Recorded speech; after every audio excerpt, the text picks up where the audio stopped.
Chers amis, chers paroissiens, aujourd'hui c'est un jour un peu particulier puisque c'est le début du second, j'espère parce que j'espère qu'il n'y aura pas de troisième confinement. C'est un jour particulier parce que c'est pour nous le culte des éprouvés, ce culte où chaque année nous vous proposons de déposer nos fardeaux, nos épreuves, ce que nous avons vécu de difficile dans l'année. Et Dieu sait que c'est une année particulièrement difficile. C'est aussi aujourd'hui pour nos amis catholiques que nous pensons à eux, puisqu'ils ont été meurtris à Nice, évidemment, il y a quelques jours. C'est la Toussaint et demain c'est la fête des morts. En tout cas, c'est un jour aussi particulier où nous sommes les uns les autres tous éprouvés, même si certains d'entre vous, en plus de ce que je viens d'évoquer, eu des histoires personnelles et ont perdu des proches. Donc les uns les autres, je vous propose, avec ce culte méditatif, d'avancer étape par étape sur le chemin du travail de deuil, avec les étapes du deuil, les étapes pour passer du chaos au dynamisme créateur, à l'harmonie.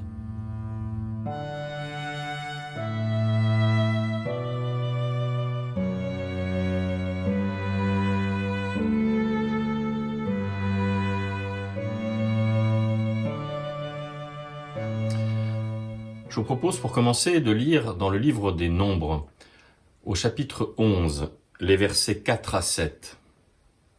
Un autre jour, les étrangers d'origines diverses qui se trouvaient parmi les Israélites furent obsédés par l'envie de manger de la viande. Les Israélites eux-mêmes recommencèrent à se plaindre en disant « Si seulement nous avions de la viande à manger !» Ah, nos repas en Égypte, quel souvenir!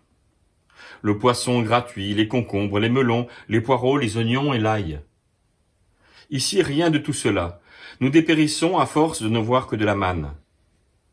La manne avait la forme des grains de coriandre et elle était blanchâtre comme la résine du bdellium. Ce récit, durant l'Exode, se situe donc dans un espace de désert où effectivement on ne peut pas manger tous les jours, où on est d'une certaine manière confiné à l'envers, confiné dans un désert. Mais on aimerait tellement, lorsqu'on vit un drame, lorsqu'on est confiné, mais lorsqu'on vit un drame plus personnel, ou lorsqu'on se sent dans la peur parce que nous sommes menacés, nous sommes tellement tentés par l'idée de revenir en arrière, de revenir à avant la mort de l'autre, avant la perte, avant le confinement, avant les attentats terroristes. Nous voulons revenir systématiquement en arrière. La souffrance, la peine devient alors obsédante. Elle nous envahit complètement. La mémoire est là, mais elle occulte tout le reste de notre existence. Notre existence ne devient plus que mémoire, retour en arrière. Je crois qu'il nous faut remonter le temps et faire peut-être un effort pour justement considérer que c'était avant. Mais ça n'est pas facile que ce chemin-là. J'ai l'habitude de dire que pour conduire, il faut avoir un grand pare-brise et des rétroviseurs. Mais prenons garde dans notre existence personnelle, dans notre existence sociale par rapport à l'islamisme, dans notre existence sanitaire par rapport à la Covid-19. Prenons garde que nos rétroviseurs n'occultent pas un jour notre pare-brise. Demain, c'est à nous de le construire.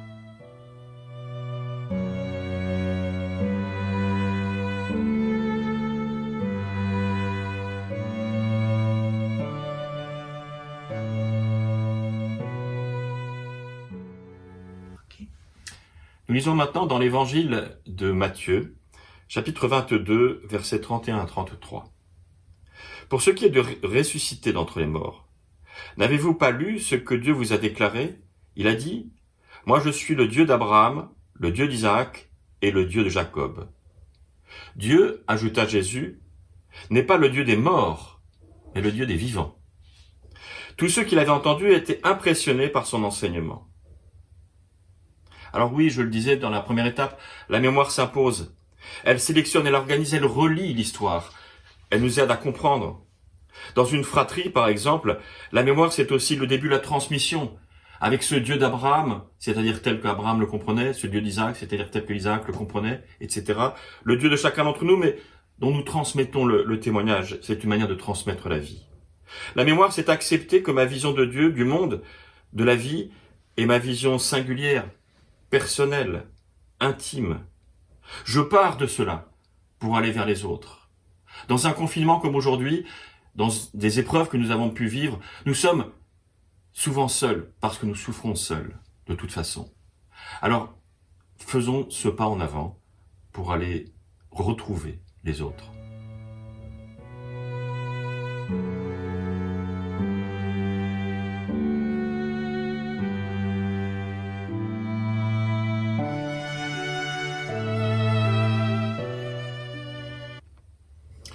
Pour la troisième étape, je vous propose de lire dans le livre du Deutéronome, chapitre 30, les versets 19 et 20.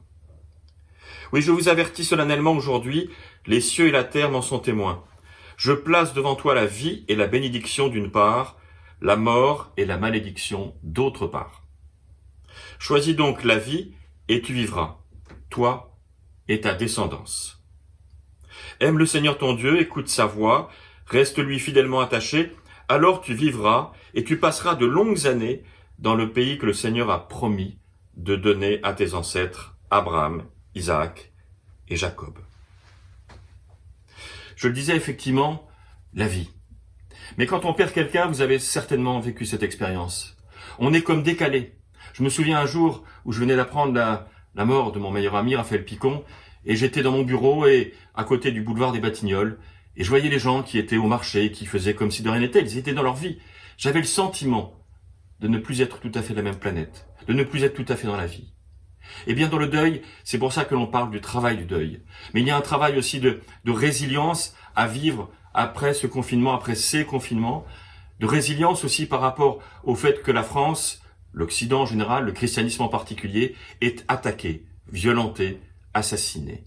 Eh bien, je crois qu'il nous faut effectivement aller de l'avant, ne pas rester assis, mais avancer. Ne pas rester décalé, mais revenir dans la vie. Et ça, c'est un long chemin. Ça s'appelle le chemin du deuil. Jésus lui-même a connu cela. Et les premiers disciples ont connu cela. Il y a ce temps, après la mort de Jésus, on dit que le tombeau est vide, mais ce temps où il ne se passe rien. Parce qu'effectivement, on attend. Ben, prenons ce temps, vivons-le, mais avançons.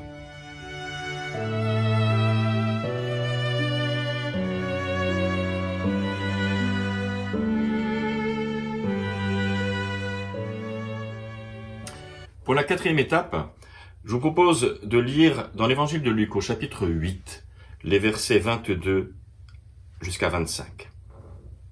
Un jour, Jésus monta dans une barque avec ses disciples et il leur dit « Passons de l'autre côté du lac ». Et ils partirent. Pendant qu'ils naviguaient, Jésus s'endormit. Soudain, un vent violent se mit à souffler sur le lac.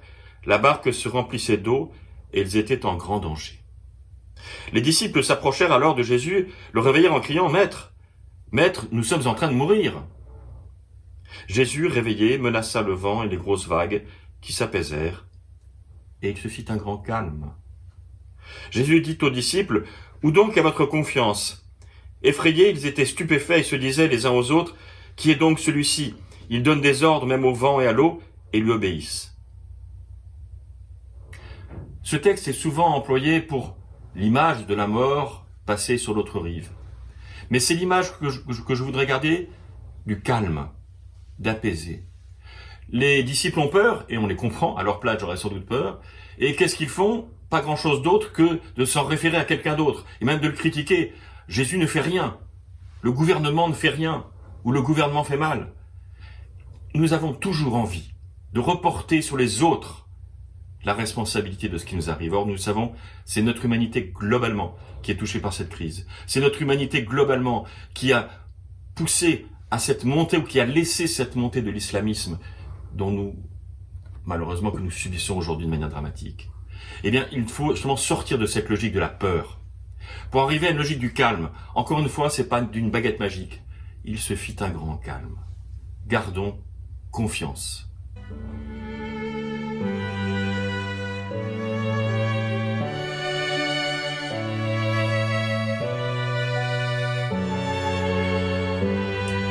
Pour la cinquième étape, je vous propose de lire dans l'évangile de Jean au chapitre 17, les versets 11 à 13. « Je ne suis plus dans le monde, mais eux sont dans le monde. Moi je vais à toi, Père Saint, garde-les unis à toi, toi qui es uni à moi. afin qu'ils soient un, comme toi et moi, nous sommes un. Pendant que j'étais avec eux, je les gardais unis à toi, toi qui es uni à moi. Je les ai protégés et aucun d'eux ne s'est perdu, à part celui qui s'en va à sa perte, afin que l'écriture s'accomplisse. Mais maintenant je viens à toi, et je dis ces choses pendant que je suis encore dans le monde, afin qu'ils aient en eux ma joie. Une joie complète. Voilà un Jésus dans l'évangile de Jean qui est face à sa propre mort. Prochaine, il le sait, il le sent. Et voilà un Jésus qui fait malgré tout le choix de la vie, celle des autres. Protège-les, qu'ils aient de la joie. Incroyable de dire ça avant sa propre mort. Afin que leur mémoire, la mémoire de ce qu'ils auront vécu, de ce qu'ils ont déjà vécu, devienne leur force. Un héritage, non pas matériel, non pas un legs, mais spirituel. Une forme d'énergie, de transformation, de dynamisme créateur.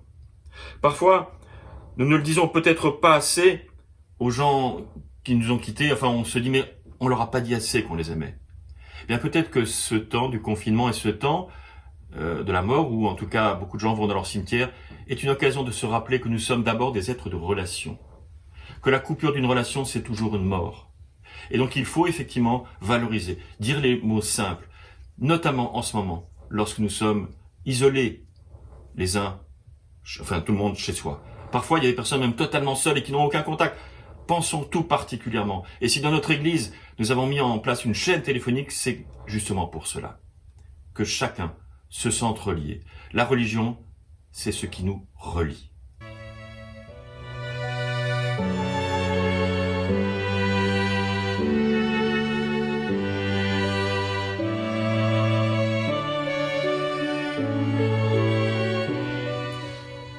Pour la 6e et avant-dernière étape, je vous propose de lire dans la première épître aux Thessaloniciens, au chapitre 5, les versets 16 à 22. Soyez toujours joyeux, priez sans cesse, soyez reconnaissants en toutes circonstances. Voilà ce que Dieu demande de vous dans votre vie avec Jésus-Christ. Ne faites pas obstacle à l'action de l'Esprit Saint, ne méprisez pas les messages reçus de la part de Dieu, mais examinez toutes choses, mais ne retenez que ce qui est bon. Et gardez-vous de toute forme de mal. Voilà une exhortation qui retentit dans notre travail de deuil, dans notre situation d'une société malade, au sens premier du mot, et d'une société où le danger islamiste est là. Examinons tout et ne retenons que ce qui est bon. C'est cela que les islamistes n'ont pas compris. C'est qu'ils n'ont aucune raison. Ils répètent quelque chose et qu'ils apprennent par cœur. Nous voulons défendre ici l'idée d'une liberté d'interprétation, pas simplement d'expression, mais d'interprétation. Les religions sont différentes et c'est tant mieux. C'est normal qu'il y ait un islam avec lequel je dialogue souvent, un judaïsme avec lequel je dialogue souvent, qu'il y ait d'autres religions orientales, etc., qu'il y ait plusieurs églises. Tout cela nous permet précisément, les uns les autres, de faire des choix. Examinons tout et ne retenons que ce qui est bon pour soi et pour les autres. Oui, cette exhortation nous rappelle que notre mémoire est présente, qu'elle est parfois envahissante, je le disais, dans le deuil notamment, mais elle nous rappelle que nous avons avancé, justement, à aller vers la vie, à retrouver la vie avec le dialogue.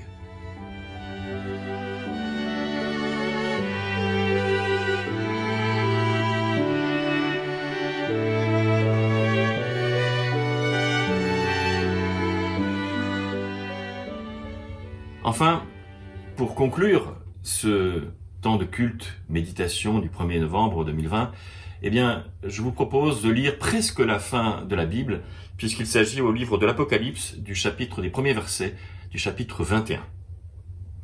Alors je vis un nouveau ciel et une nouvelle terre. Le premier ciel et la première terre ont disparu, et il n'y a plus de mer.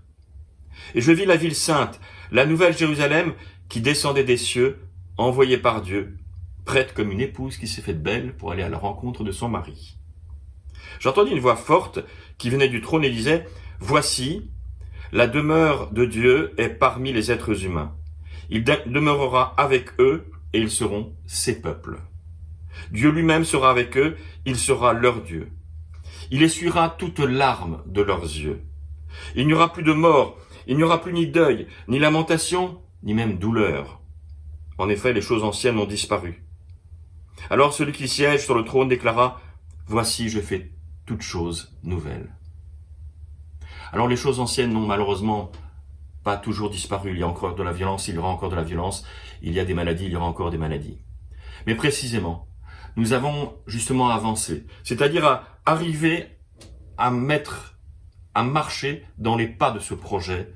Voici, je fais toutes choses nouvelles. Faire toutes choses nouvelles, c'est pas réinventer la vie à chaque instant et c'est pas simplement un slogan politique, mais c'est s'inscrire dans un dynamisme créateur et recréateur. C'est arrêter de s'arrêter, si je puis dire.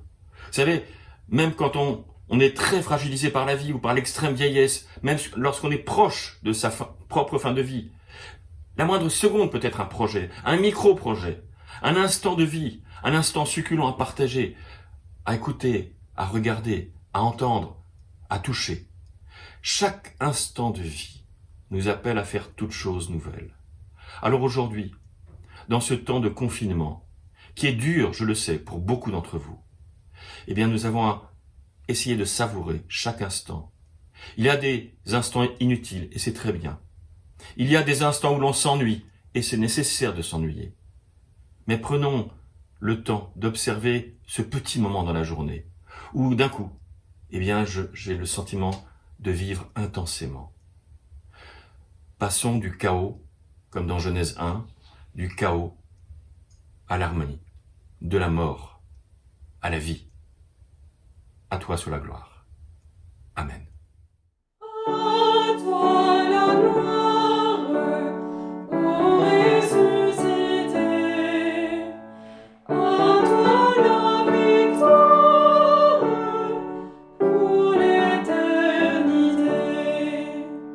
Brillons de lumière, l'ange est descendu. Il roule la pierre du tombeau vaincu. À toi la gloire, ô ressuscité. À toi la victoire pour l'éternité. Vois le paraître, c'est lui, c'est Jésus, ton sauveur, ton maître, on ne doute plus.